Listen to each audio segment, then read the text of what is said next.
Alors, on va regarder les équations polynomiales et sur Q. C'est-à-dire, on cherche des solutions sur Q. Alors, on va supposer qu'on a P, un polynôme à coefficient dans Z, donc il est dans Z de x, et on cherche l'ensemble des petits x, tels que P de x égale 0, avec x dans Q.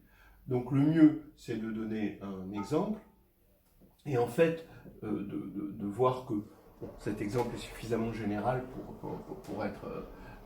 pour fournir un théorème. Regardez, vous écrivez 5x3 moins 2x2 plus x plus 3. Bon, c'est un exemple. Si vous arrivez à la résoudre d'une autre manière, c'est votre problème. X égale P sur Q, voilà. Donc j'écris X égale P sur Q, puisqu'il est dans Q, il est forcément sous la forme P sur Q. Et je peux rajouter, avec P et Q dans Z, bon évidemment, puisqu'il est rationnel, il peut s'écrire comme ça, mais je peux toujours me ramener à P et Q premiers entre eux.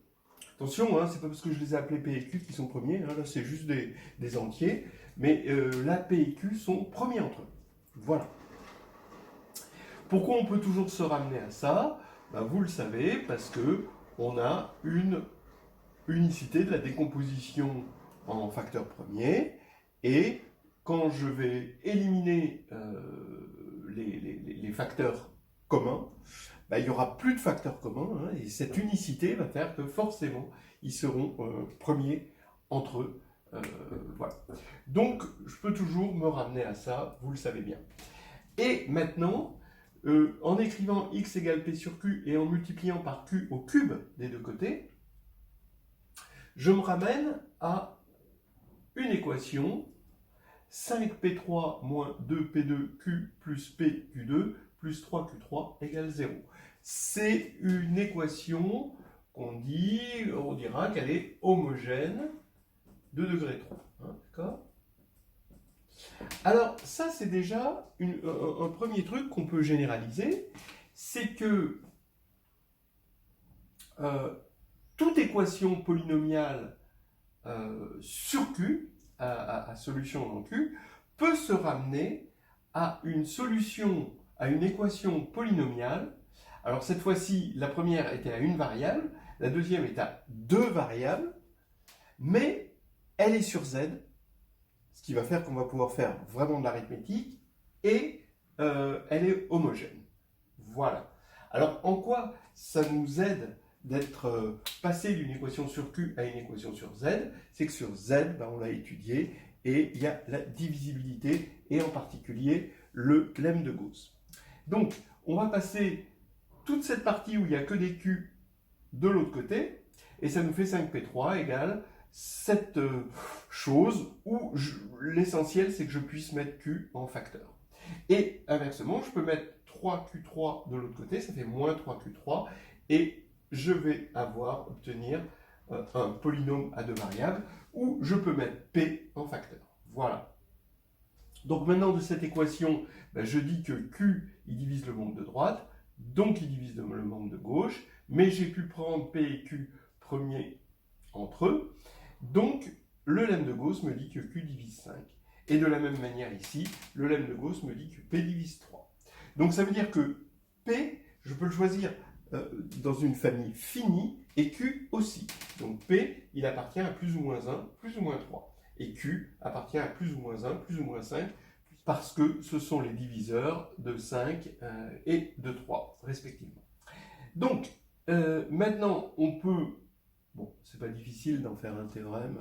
Vous voyez qu'en général, il faut multiplier par q puissance n quand on a un polynôme de degré n et appliquer le lemme de Gauss. Donc ici, on a P égale une somme de AX avec les AI tous dans Z et X dans Q. P de X égale 0. Alors, on en déduit que x est égal à p sur q, bon, puisqu'il est dans q, oui, avec q divisant à n et p divisant à 0. Il peut se mettre sous cette forme. Voilà. À n, donc le premier terme, voilà, q divise 5, d'accord, et p divise à 0, c'est-à-dire p divise 3. En fait, c'est les extrêmes qui nous servent. Il y a un cas particulier, hein, c'est si P est unitaire. Alors s'il est unitaire, ici ça veut dire qu'il y a un 1, ça veut dire que Q divise 1, ça veut dire que Q est inversible.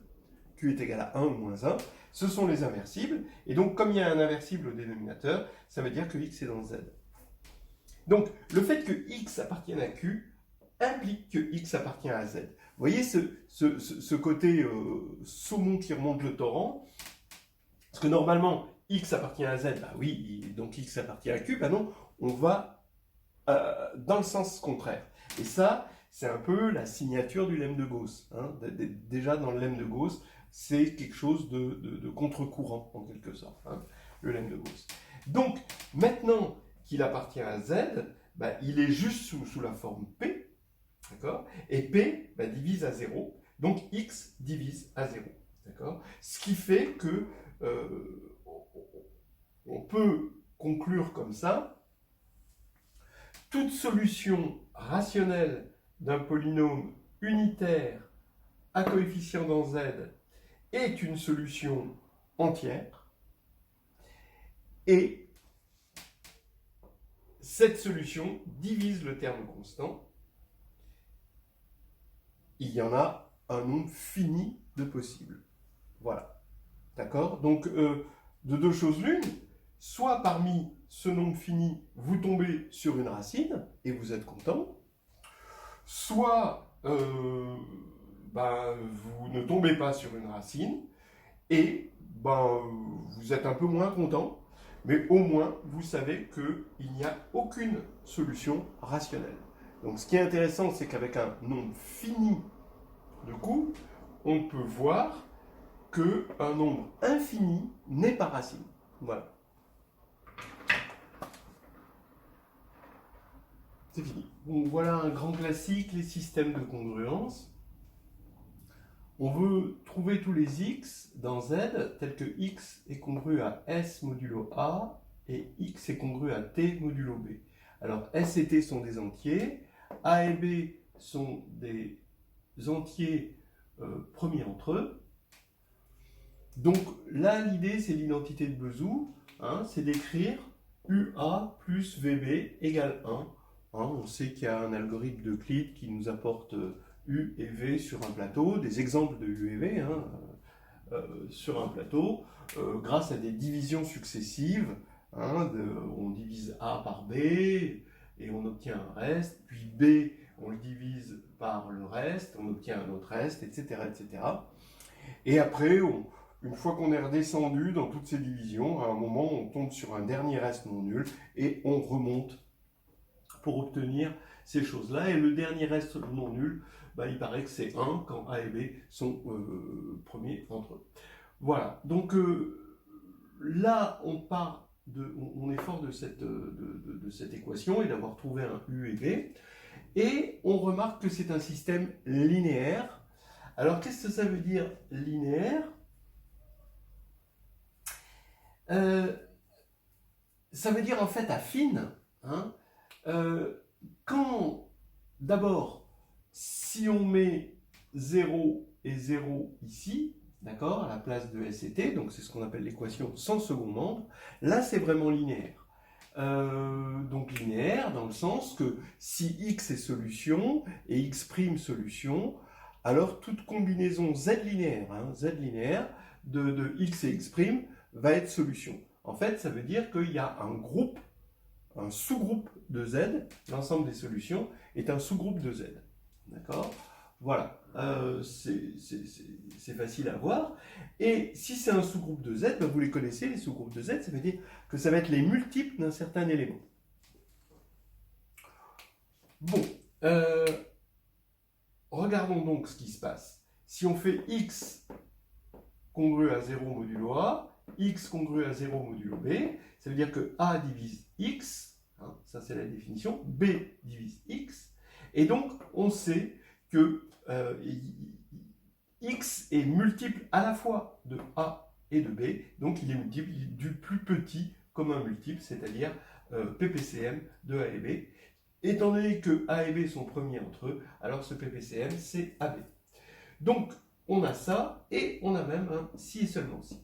Alors quand je disais maintenant affine, je dis la chose suivante, c'est que si j'arrive à trouver une solution particulière que je vais appeler X indice ST à mon système, c'est juste une solution particulière, alors, encore par linéarité, je regarde et je prends pour X une solution de ce système quelconque, d'accord? Alors que je vais prendre X moins ma solution particulière, et bien par linéarité de la congruence, d'accord, Z linéarité, et bien ce sera congru à 0 modulo A, d'accord, puisque si en gros hein, ce que je suis en train de dire c'est que si X est congru à S et X' est congru à S', les deux modulo A, alors X moins X' est congru à S moins S'. C'est juste ça que j'utilise. Oui.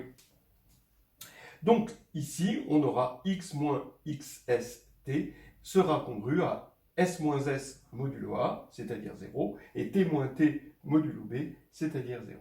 D'accord? Et donc, je pourrais me ramener à faire un changement de variable et à regarder ma solution générale. Voilà. Alors, maintenant, la solution particulière. On a vu la solution générale et on veut regarder une solution particulière pour S et T. Mais dans un premier temps, on va le faire pour des choses simples. On va le faire pour ST hein, appartient à Z2, d'accord, et Z2 possède une base canonique en quelque sorte, c'est 1, 0 et 0, 1. Donc on va regarder déjà pour 1, 0 et 0, 1. Bah pour 1, 0, le bon candidat, c'est VB. Pourquoi? Parce que VB est multiple de B, évidemment. Donc ici, on a le 0, d'accord? Puisque X est congru à 0, VB est congru à 0 modulo B. Et VB est égal à 1 moins UA. Et bah oui, donc 1 moins UA, modulo A, ça fait 1. D'accord? Donc c'est une solution particulière. Et de la même manière, UA est une solution particulière pour 0,1, le couple 0. Donc c'est bizarre, ça oblige à un certain strabisme. Hein, d'accord? Quand c'est 1, 0, quand le 1 est à gauche, on va chercher VB. D'accord? Et quand c'est 0, 1, eh ben, on va chercher UA. Maintenant, pour ST, qu'est-ce qui se passe? La solution particulière qu'on voulait pour ST, bah, par linéarité de la congruence, eh ben, ça va être SX10 plus TX01. Si on veut faire peut-être le bilan, eh ben, en fait, ce truc-là, c'est simplement S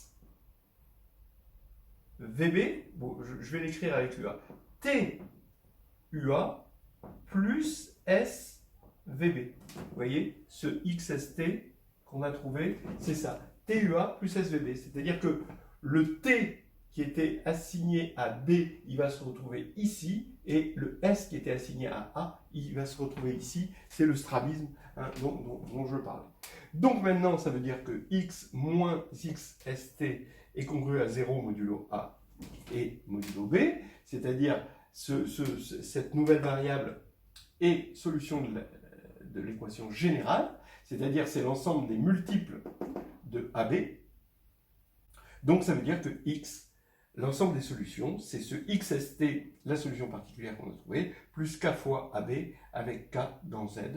Voilà. Hein, si on avait eu 3 équations de congruence, un système de 3, alors avec A, B et C, 2 à 2 premiers entre eux, pour simplifier les choses, eh ben, c'est simple.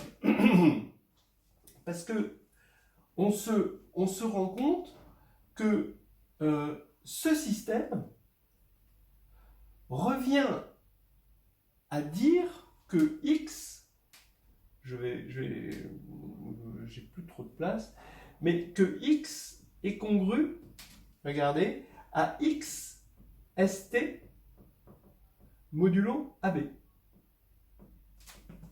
D'accord?